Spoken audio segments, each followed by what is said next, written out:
14-yanvarga bir kun qolganda. Shunday sevaman seni, jonim bag'ishlayman senga. Yaqinga uyingga Sochi boraman. To'yni qilamiz, eng zo'r to'yxonaga. Baxtli bo'lamiz. Farzandlarimiz bo'ladi, mazza qilib yashaymiz. Sen shunday yaxshi ko'raman. Mashinik, ertaga 14-yanvar bayramda o'zchamandan sovg'a olmoqchi. Nima bo'lsa ham urushib qolmasligim kerak-da. 8-martga nariman rasvot qilib qo'yganman-da men bu qizga. Topdim. Hozir urush qilsam, ertaga sovg'a bermayman. Yur kinoga kiramiz. Yangi kino chiqibdi, yur. Nima? Siz qanaqa qiz deb o'ylayapsiz? Jonim, yur ha. Bormayman. Ha, bo'ldi ha. Muhimi urushmaymiz, yur, davom etamiz. Ket. Aylanamiz. Jonim, yur ha, biror nima qilib qacha bu. Nima? Siz och deb o'ylayapsizmi? O'zim pulim bor.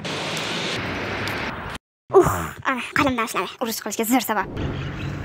Siz meni qanaqa qizlarga o'xshatyapsiz? Boring o'shana qizlaringizni olib. Ana, urushni ham qildim, sovg'ani ham hal qildim. Ana endi 8-mart oldi yarashtaman bo'ladi. Qancha harakat qilsam bari padarkadan qurib qolib. 8-martga kuchukda rasvot qilib 14-yanvarga bitta ham nasga ololmasa yigitlarga ham muallam qilar ekan. Bir qarab o'ting bizga leytenant